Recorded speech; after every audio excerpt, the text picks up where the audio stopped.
Hello बच्चों, आज का जो वीडियो बच्चों मेरा रहने वाला है ये उन स्टूडेंट्स के लिए है जो अभी अभी 11th में आए हैं। जो 11th के स्टूडेंट्स हैं उनके लिए वीडियो रहने वाला है और एक बहुत इम्पॉर्टेंट और बहुत बेसिक वीडियो है। बेसिक है लेकिन बहुत इम्पॉर्टेंट है। आप कह सकते हैं कि आप केमिस्ट्री की ABC आप इसे कह सकते हैं। मोल कॉन्सेप्ट आज हम पढ़ेंगे, एटॉमिक मास पढ़ेंगे, एटॉमिक मास यूनिट पढ़ेंगे। बहुत छोटी छोटी और बहुत इंपॉर्टेंट चीज़ें मैं आपके साथ आज डिस्कस करूंगा, तो ध्यान से मेरे साथ इस वीडियो में बने रहें और आखिरी तक वीडियो को ज़रूर देखें। आपको ज़रूर कुछ इंपॉर्टेंट चीज़ देखने को मिलेगी। तो देखिए बच्चों, सबसे पहले मैं आपको बात कहता हूँ वो है एटॉमिक मास यूनिट और यूनिफाइड मास। एटॉमिक मास यूनिट और यूनिफाइड मास, पहले एटॉमिक मास यूनिट हम इसे कहते थे, अब इसे यूनिफाइड मास भी कहा जाता है। क्या चीज़ होती है AMU, atomic mass unit? 1 atom of carbon 12, carbon atom, carbon के एक एटम के मास को अगर हम 12 से डिवाइड कर दें तो जो मास हमें मिलता है that is called atomic mass unit. यानी कि it is 1/12 mass of 1 atom of carbon 12 isotope. जो कार्बन होता है, कार्बन के एक एटम के मास को अगर हम 12 से डिवाइड कर देते हैं तो जितना भी हमारे पास मास आता है that is called atomic mass unit और यूनिफाइड मास। ओके, अब पहले ये जान लेते हैं कि कार्बन के एक एटम का मास कितना होता है। तो देखिए, प्रैक्टिकली ये बात सामने आई है कि 6.022 into 10⁻23 atoms. Okay, 6.022 into 10⁻23 atom, जिसको हम 1 मोल भी कहते हैं। आगे मैं इसी वीडियो में बात करूंगा आपके साथ। तो इतने एटम्स कार्बन का जो वेट होता है इट इज़ 12 ग्राम। इतने एटम्स कार्बन के वेट होता है 12 ग्राम। तो यहाँ से अगर हम एक एटम का वेट निकालें तो it will be 12/6.022 into 10⁻23। When you solve it, you will get 1.99 into 10⁻23. So this is the mass of 1 atom of carbon.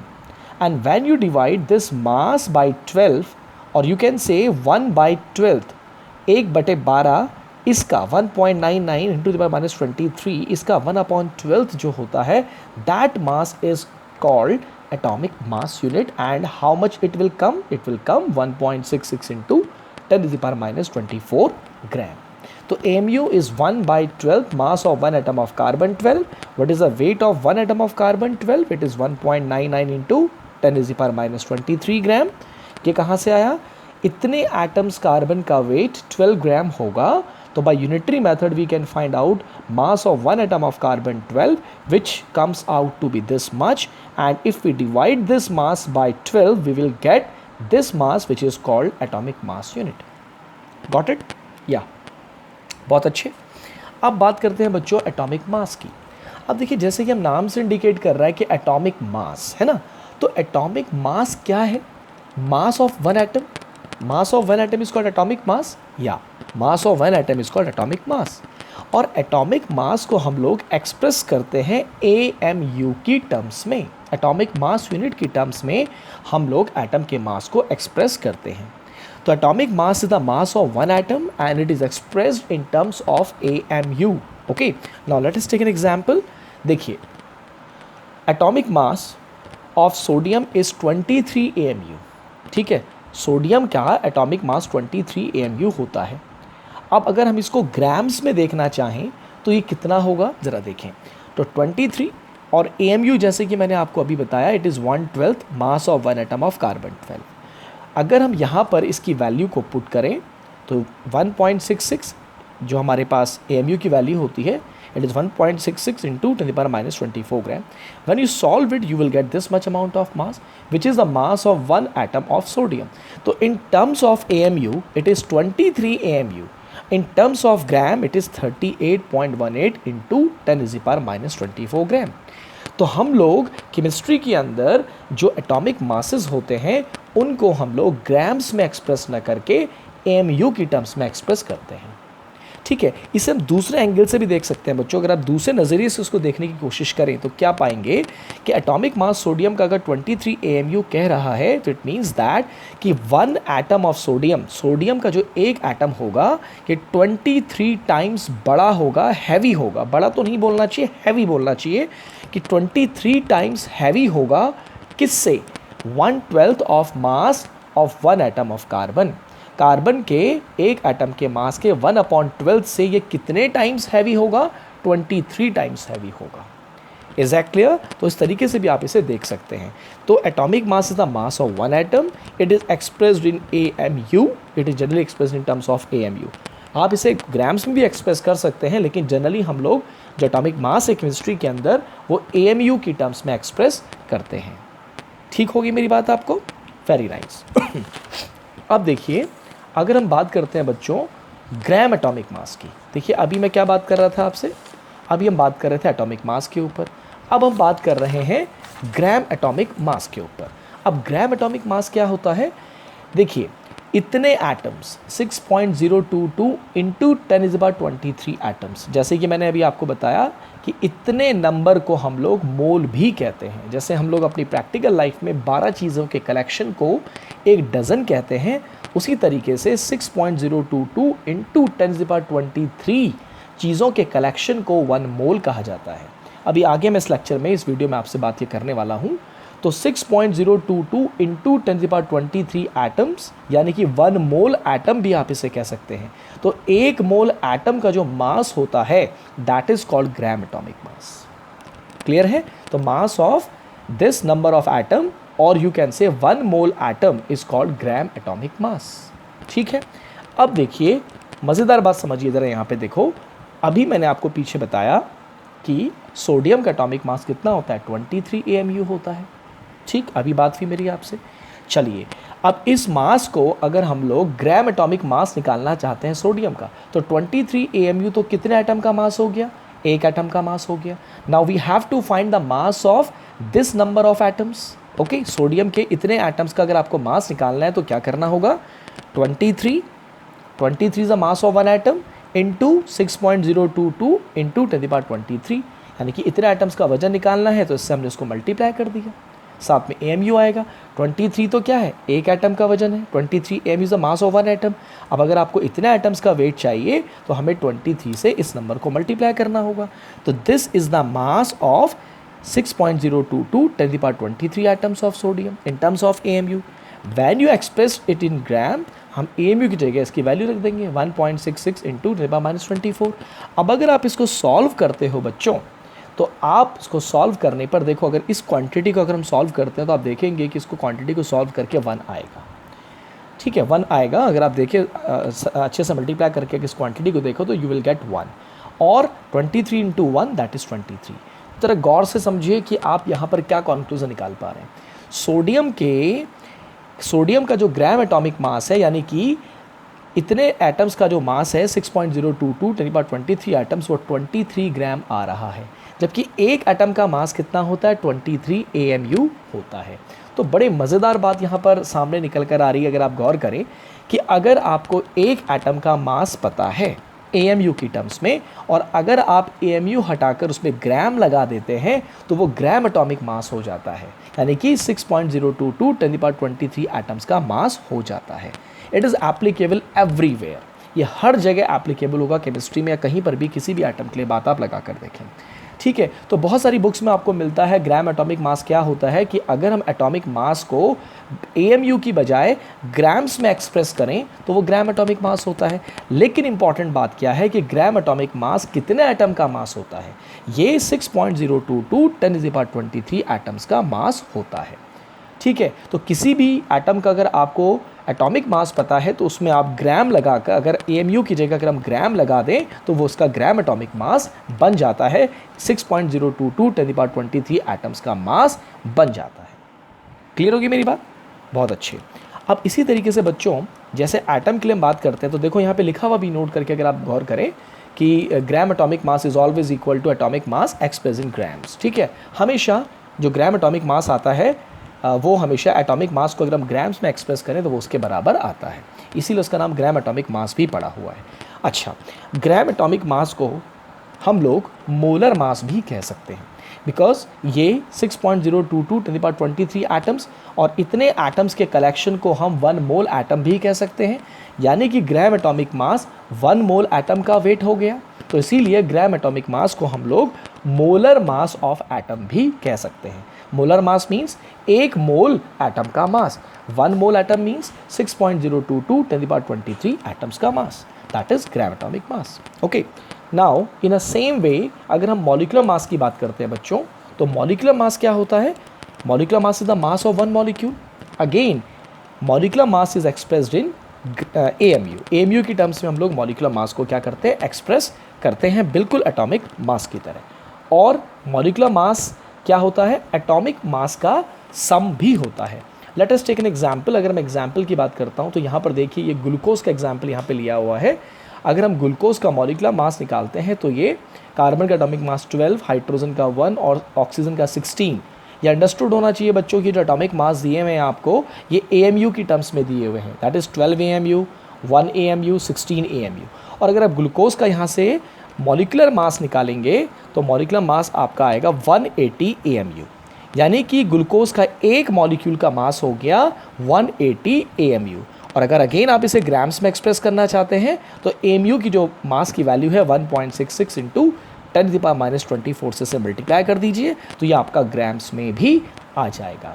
तो gram molecular mass is the mass of one molecule, is the mass of one molecule and it is expressed in terms of AMU just like atomic mass. Got it? अब आती है बात बच्चों आगे gram molecular mass. Gram molecular mass क्या हुआ? अगर हम लोग एक मॉलिक्यूल की बजाय एक मोल मॉलिक्यूल का मास, अगेन 6.022 10⁻23 मॉलिक्यूल, अगर हम लोग एक मोल मॉलिक्यूल या इतना जो बड़ा नंबर आपको यहाँ पे दिखाई दे रहा है 6.022 10⁻23 मॉलिक्यूल का अगर हम लोग मास निकालते हैं तो that is gram molecular mass. Okay, तो देखिए जैसे मैंने अभी पीछे बताया कि ग्लूकोज का जो मॉलिक्यूलर मास है, एक मॉलिक्यूल का मास है वो 180 AMU है। अब हमें अगर एक मोल मॉलिक्यूल का मास चाहिए तो मुझे 180 से 1 मोल को मल्टीप्लाई करना होगा, यानी कि 6.022 10⁻23 molecule that is 1 mole molecule है ना, इसको मल्टीप्लाई करना होगा।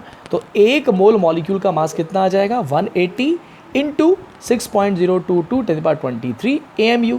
अगर इसे ग्राम्स में एक्सप्रेस करोगे तो AMU की वैल्यू रख दीजिए 1.66 into 10⁻24। When you solve it you will get 180 ग्राम।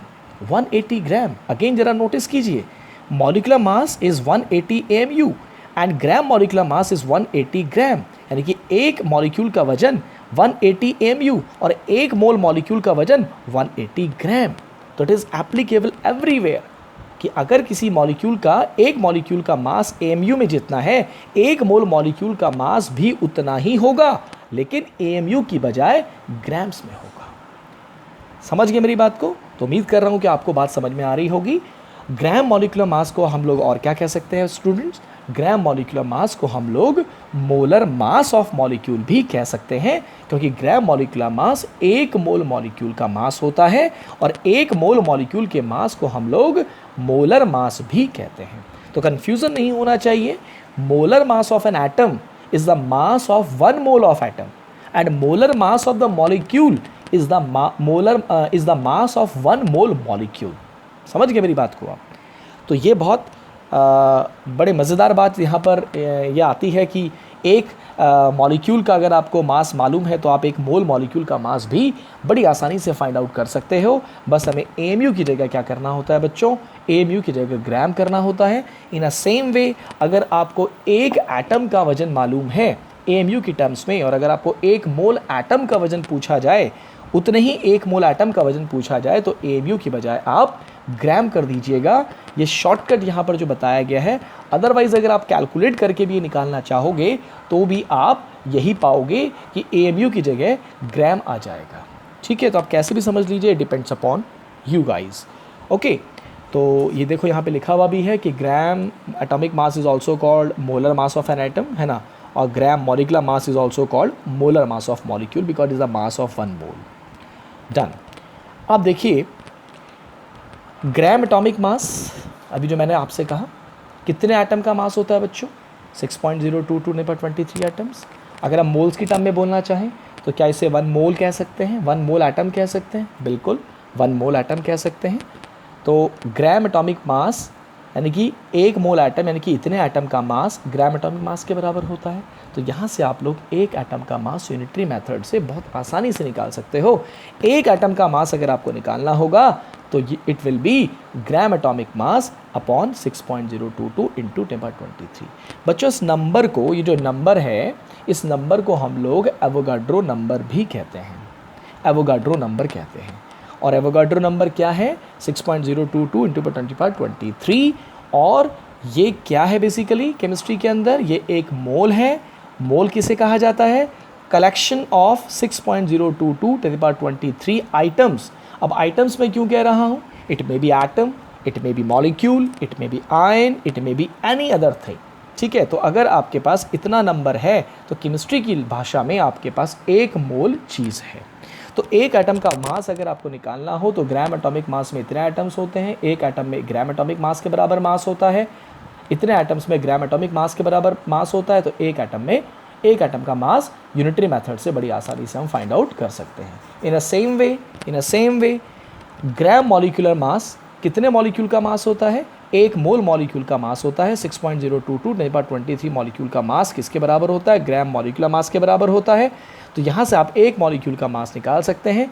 एक मॉलिक्यूल का मास हो जाएगा gram molecular mass upon Avogadro number 6.022 10^23। तो इस तरीके से आप एक मॉलिक्यूल का मास भी निकाल सकते हो। आई बात समझ में? बहुत अच्छे।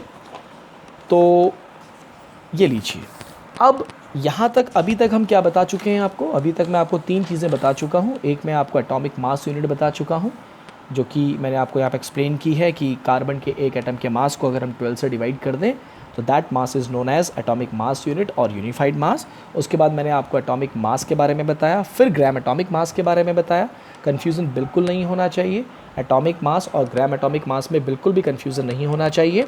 उसी तरीके से मैंने आपको मॉलिक्यूलर मास बताया एंड उसके बाद हमने बात करी मॉलिक्यूलर मास के बाद हमने बात करी ग्राम मॉलिक्यूलर मास के ऊपर। ठीक है, ओके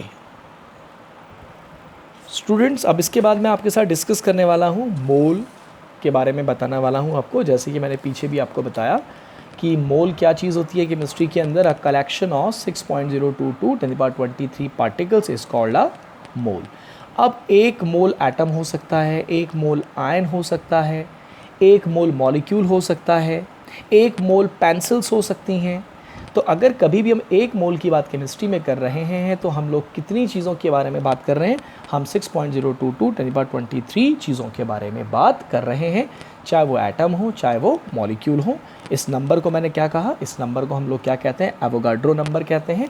और इसको हम लोग रिप्रेजेंट करते हैं सिंबल कैपिटल NA से। NA, capital NA is a symbol of this number called Avogadro number. Clear होगी मेरी बात? बहुत अच्छे। अब देखिए स्टूडेंट्स, अब अगर हमें मोल क्या है ये तो हम समझ गए हैं कि मोल इतनी चीज़ों का कलेक्शन होता है। अब अगर आपको मोल कैलकुलेट करने हो केमिस्ट्री के अंदर, अगर आपको मोल कैलकुलेट करने हो तो हम मोल कैसे कैलकुलेट करते हैं, अब मैं ये आपको बताने जा रहा हूँ। तो बच्चों मोल हम लोग 3 तरीके से कैलकुलेट कर सकते हैं। 3 तरीके से हम किसी भी चीज़ के मोल्स को कैलकुलेट कर सकते हैं कि इसके अंदर कितने मोल्स प्रेजेंट है। We have 3 ways. पहला जो तरीका है वो है मास की टर्म में। पहला तरीका किसकी टर्म में है? मास की टर्म में। तो देखिए क्या फार्मूला लिखा हुआ है, ए फार्मूला क्या लिखा हुआ है? नंबर ऑफ मोल अगर आपको फाइंड आउट करने हैं तो it will be given mass in grams upon molar mass. मतलब अगर आपको किसी चीज़ के मोल कैलकुलेट करने हैं तो जो अमाउंट आपको दी गई है जिसमें आपको मोल फाइंड आउट करने हैं that will be called given mass, और वो ग्राम में होना चाहिए, divided by molar mass. Molar mass मतलब क्या हुआ? चाहे वो मोलर मास में अगर मॉलिक्यूल होगा तो ग्राम मॉलिक्यूलर मास हो जाएगा, और अगर एटम होगा तो ग्राम एटॉमिक मास हो जाएगा, जिसके बारे में अभी मैंने आपको पीछे बताया। तो मोलर मास आप लिख दीजिए। तो मोलर मास एटम का भी हो सकता है, मॉलिक्यूल का भी हो सकता है, डिपेंड करेगा कि आप मोल किसके कैलकुलेट कर रहे हो। आप मोल एटम के कैलकुलेट कर रहे हो या आप मोल मॉलिक्यूल के कैलकुलेट कर रहे हो, उसके हिसाब से डिनोमिनेटर में आ जाएगा ग्राम एटॉमिक मास या फिर ग्राम मॉलिक्यूलर मास, या फिर आप मोलर मास भी लिख सकते हो। ठीक है, तो जो मास आपको दिया है that will be in the numerator, और हम उसको डिवाइड कर देंगे मोलर मास से। मोलर मास किसी भी सब्सटेंस का हमेशा क्या होता है बच्चों? फिक्स होता है। जैसे कि अभी हमने पीछे ग्लूकोज की बात करी, तो ग्लूकोज का जो ग्राम मॉलिक्यूलर मास है या फिर जो मोलर मास है, जैसे मैंने आपको बताया, वो 180 ग्राम है, तो ये हमेशा 180 ग्राम ही रहेगा, ये हमेशा 180 ग्राम ही रहेगा। इन अ सेम वे पीछे अगर हमने सोडियम की बात करी, सोडियम का मैंने आपको ग्राम एटॉमिक मास 23 ग्राम बताया, तो ये हमेशा 23 ग्राम ही रहेगा, क्योंकि एक मोल एटम का मास हमेशा 23 ग्राम ही रहेगा अगर सोडियम की बात हो रही है। हाँ, अगर कोई दूसरा एटम होता तो बात अलग थी, लेकिन अगर हम सोडियम की बात करेंगे तो इट विल ऑलवेज बी 23 ग्राम, है ना। तो ग्राम एटॉमिक मास और ग्राम मॉलिक्यूलर मास जो कि एक मोल का मास है, ये हमेशा क्या रहता है बच्चों, फिक्स रहता है ना। और गिवन मास आपका चेंज हो सकता है कि भाई आपको 2 ग्राम में निकालने हैं, 4 ग्राम में निकालने हैं, कितने अमाउंट में आपको मोल निकालना है वो चेंज हो जाएगा। तो चलिए क्वेश्चन देख लेते हैं। Find the number of mole of atom in 2 gram of sodium. Sodium के 2 ग्राम में बताइए कितने मोल्स होंगे, है ना। तो भैया फॉर्मूला क्या है, गिवन मास, तो ये 2 ग्राम तो क्या हो जाएगा, गिवन मास, क्योंकि यह मास आपको इसमें आपको मोल निकालने हैं। और सोडियम का मोलर मास कितना है, देखो एटॉमिक मास कितना दिया हुआ है 23 AMU, तो क्या बताया मैंने 23 AMU, अगर हम इसमें ग्राम लगा देते हैं तो वो मोलर मास हो जाता है ना। तो ऊपर आ जाएगा 2 ग्राम, नीचे आ जाएगा 23 ग्राम पर मोल। अब ग्राम पर मोल क्यों आया, क्योंकि मोलर मास कितने मोल का मास होता है, कितने मोल का मास होता है, 1 मोल का मास होता है, इसीलिए मोलर मास को हमेशा ग्राम पर मोल में एक्सप्रेस किया जाता है। ठीक है, तो देखिए ग्राम से ग्राम कैंसिल हो जाएगा, मोल ऊपर चला जाएगा। अब आप इसे सॉल्व करेंगे 0.0869 मोल एटम आ जाएगा, 0.0869 मोल एटम, यानी कि आपके 2 ग्राम सोडियम में कितने मोल एटम है सोडियम के, 0.0869 मोल एटम है सोडियम के। समझ गए मेरी बात को। अब अगर इसी क्वेश्चन में आपको मोल एटम ना पूछकर एटम पूछ लिया जाता कि find the number of atom in 2 gram of sodium, तो भाई पहले हमने मोल एटम निकाल लिया, समझ गए ना मेरी बात को, मोल एटम निकाल लिया। अब अगर हमें मोल एटम को केवल एटम में कन्वर्ट करना है तो आपको यहाँ पर मोल की वैल्यू रखनी होगी, क्या वैल्यू रखनी होगी, 6.022 10 की पावर 23 मोल रखने 23 वैल्यू रख देंगे यहाँ पर हम मोल की जगह, है कि नहीं है। तो अभी जैसे मैं आपसे कहता हूँ कि आपके पास 10 डजन एप्पल्स, तो इसका मतलब आपके पास कितने एप्पल्स हैं, तो आप क्या करेंगे 10 × 12, क्योंकि 12 नंबर का 1 डजन बनता है। तो इसी इन अ सेम वे अगर ये मोल एटम को अगर आपको एटम में कन्वर्ट करना है, आप मोल में नहीं करना चाहते हैं एक्सप्रेस, तो मोल की जो वैल्यू है 6.022 नहीं 23, उसको यहाँ पर रख दीजिए, तो ये उतने एटम्स आ जाएगा। समझ गए मेरी बात को, वेरी नाइस। अब देखिए पहले क्वेश्चन में हमें क्या निकालने थे, मोल एटम निकालने थे, कितने मोल हैं सोडियम एटम के। दूसरा क्वेश्चन देख लीजिए, find the number of mole molecule, है ना, and number of mole atom in 2.56 gram of S8 molecule. देखो सल्फर S8 है, सल्फर के मॉलिक्यूल का फॉर्मूला S8 है, S8 होता है, और आपको 2.56 ग्राम सल्फर दिया गया है जिसका फॉर्मूला ये दिया गया है। अब आपको 2.56 ग्राम के अंदर सल्फर के कितने मोल मॉलिक्यूल होंगे और कितने मोल एटम होंगे ये बताना है। आपको मॉलिक्यूल नहीं बताने, मोल मॉलिक्यूल बताने हैं, है ना। यहाँ पर मोल एटम बताना है, यानी कि मोल कैलकुलेट करना है आपको। तो चलिए अगेन फार्मूला लगाया हमने मोल कैलकुलेट करने का, तो ऊपर आ जाएगा आपका गिवन मास इज 2.56, और अगर हम लोग इसका मोलर मास निकालने लगें तो उसका मोलर मास कितना होगा 32 × 8 ग्राम पर मोल। क्यों भाई, क्योंकि एक एटम का एटॉमिक मास 32 है और सल्फर का जो मॉलिक्यूल इट इज़ S8, तो इसका जो मोलर मास आएगा, इट विल बी 32 × 8, क्योंकि 8 एटम है, ग्राम पर मोल। सॉल्व करेंगे you will get 0.01 mole molecule, 0.01 mole molecule. अब अगर आपको मॉलिक्यूल ही चाहिए, हाउ मैनी मॉलिक्यूल्स, तो मोल की जगह वैल्यू रख दीजिए, you will get molecules, but currently it is 0.01 mole molecule. अब देखिए अब क्या पूछा गया स्टूडेंट्स आपको, अब आपको पूछा गया है कि कितने मोल मॉलिक्यूल थे, चलो निकाल लिया हमने। अब आपसे पूछा गया कितने मोल एटम थे, भाई अभी तो मॉलिक्यूल निकला, अब आपको एटम पूछ लिया। तो ज़रा फॉर्मूले पे गौर करो, बताओ इसके एक मॉलिक्यूल में कितने एटम्स हैं, 8 एटम्स हैं, यानी कि 8 एटम को मिलाकर एक मॉलिक्यूल बना है। तो यानी कि जितने भी मॉलिक्यूल होंगे उसके 8 टाइम्स हमारे पास एटम्स होंगे। तो मॉलिक्यूल्स हमारे पास कितने हैं, सल्फर में 0.01 मोल मॉलिक्यूल, तो एटम कितने होंगे 0.08 मोल एटम, है ना, यानी कि हमने 8 से मल्टीप्लाई कर देना है। क्यों कर देना है? बिकॉज सल्फर के एक मॉलिक्यूल में 8 एटम होते हैं। यहाँ पर अगर कोई मॉलिक्यूल हमारा होता जिसमें 4 एटम से मिलकर उसका फॉर्मूला बना होता, जैसे कि P4 होता है फॉस्फोरस, अगर यही न्यूमेरिकल फॉस्फोरस में होता और आपको मॉलिक्यूल मालूम होते कि भाई 0.01 मोल मॉलिक्यूल है फॉस्फोरस के, तो बताइए एटम्स कितने होंगे? तो एटम विल बी 4 टाइम्स। अगर यहाँ पे इसकी बजाय ऑक्सीजन होता, O2 होता, तो मोल मॉलिक्यूल 0.01 मोल मॉलिक्यूल अगर होते तो एटम कितने होते? एटम 2 टाइम्स होते, क्योंकि मॉलिक्यूल में 2 एटम से मिलकर ऑक्सीजन का मॉलिक्यूल बना होता है। तो इस तरीके से आपको ये क्वेश्चंस करने होते हैं। अब दूसरा फार्मूला जो मैं आपको बता रहा हूँ मोल निकालने का, ये किसकी टर्म्स में बताया बेटे हमने? ये बताया मास की टर्म में, गिवन मास इन ग्राम अपॉन मोलर मास। दूसरा फार्मूला मैं आपको बता रहा हूँ बेटे इन टर्म्स ऑफ पार्टिकल्स, जैसे कि number of mole is equal to given number of particles upon 6.022 × 23। यानी कि सपोज आपको ये कह दिया कि हमारे पास जैसे क्वेश्चन लिखा हुआ है find the number of mole in 3.011 10⁻23 atoms. इतने एटम्स आपको दिए गए हैं और आपसे पूछा गया है कि बताइए इतने एटम का कितना मोल हुआ, है ना, कितना मोल हुआ। यानी कि आपको नंबर दिया हुआ है, मास नहीं दिया हुआ, आपको नंबर दिया हुआ है और आपको यहाँ पर मोल निकालने हैं। तो ऊपर आ जाएगा given number of particles, particles में एटम हो सकता है, आयन हो सकता है, मॉलिक्यूल हो सकता है।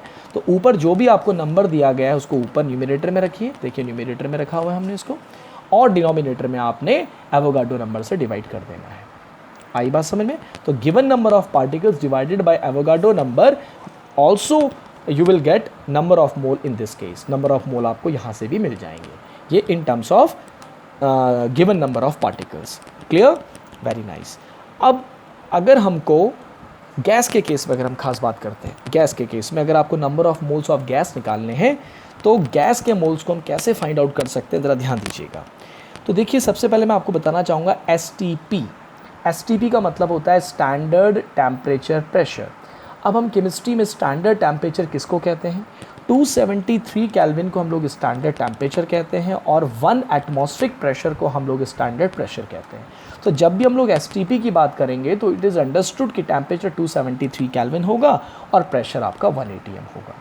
अब आपको अगर किसी भी गैस के मोल्स को फाइंड आउट करना है और आपको गैस का वॉल्यूम मालूम है, गैस का वॉल्यूम मालूम है कि भाई फलां गैस कितना वॉल्यूम ऑक्यूपाई कर रही है at STP condition, this formula is applicable only at STP condition. कि सपोज मैं कहता हूँ कि मेरे पास एक गैस है और उसका टेम्परेचर 273 केल्विन है, प्रेशर 1 बार है, यानी कि वो गैस STP कंडीशन पर है और वो गैस मान लिया 5.6 लीटर वॉल्यूम ऑक्यूपाई कर रही है। तो बताइए उस 5.6 लीटर गैस के अंदर गैस के कितने मोल्स होंगे? अगर हमें ये फाइंड आउट करना हो तो हम क्या करेंगे? तो देखिए इसका फॉर्मूला है volume of a gas at STP। जो भी आपको गैस दे रखी है उसका कितना वॉल्यूम है STP पर, divided by molar volume of gas at STP। और गैस का मोलर वॉल्यूम कितना होता है, यानी कि जो गैस आपको दे रखी है उसने कितना वॉल्यूम ऑक्यूपाई करके रखा हुआ है, that will be in the numerator. और उस गैस के एक मोल का STP पर कितना वॉल्यूम होगा, that is molar volume of a gas at STP।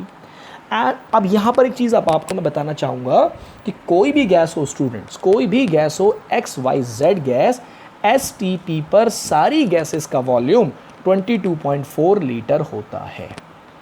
22.4 litre होता है सारी गैसेस का वॉल्यूम। कोई भी गैस हो STP पर कितनी गैस का? 1 मोल गैस का, यानी कि मोलर वॉल्यूम जिसे हम कहते हैं, 1 मोल गैस का जो वॉल्यूम होता है that is called molar volume. And molar volume of any gas at STP is 22.4 litre. Now अगर आपको वॉल्यूम की टर्म में निकालना है तो क्या करना होगा? जो गैस आपको दे रखी है, जिसका वॉल्यूम आपको दे रखा है, उसको न्यूमरेटर में रखिए और volume of a molar volume of a gas at STP यानी कि 22.4 लीटर से डिवाइड कर दीजिए। तो that will be the number of mole of a gas, that is volume of a gas at STP divided by 22.4 litre. तो इस तरीके से भी आपको number of mole of gas मिल जाएगा। Got it my point? ये न्यूमेरिकल भी आप यहाँ पे देख पा रहे होंगे। Find the number of molecule of nitrogen gas at STP if nitrogen occupy 5.6 litre volume. तो न्यूमरेटर में आ जाएगा 5.6 लीटर वॉल्यूम एंड डिनोमिनेटर में 22.4 लीटर। तो सॉल्व करके you will get 0.25 mole of N2 molecule. Clear है? तो आज मैं यहीं तक आपके साथ डिस्कस करूँगा। तो वीडियो को ज़रूर आप देखिएगा, अच्छे से देखिएगा, अच्छे से दिमाग में बिठाइएगा। जस्ट फॉर्मूले हैं मोल कैलकुलेट करने के। अगली क्लास में मैं आपके साथ कुछ और बेसिक कॉन्सेप्ट्स लेकर आऊँगा। तब तक आप इस वीडियो को देखें, शेयर करें, लाइक करें। Thank you very much. All the best to everyone.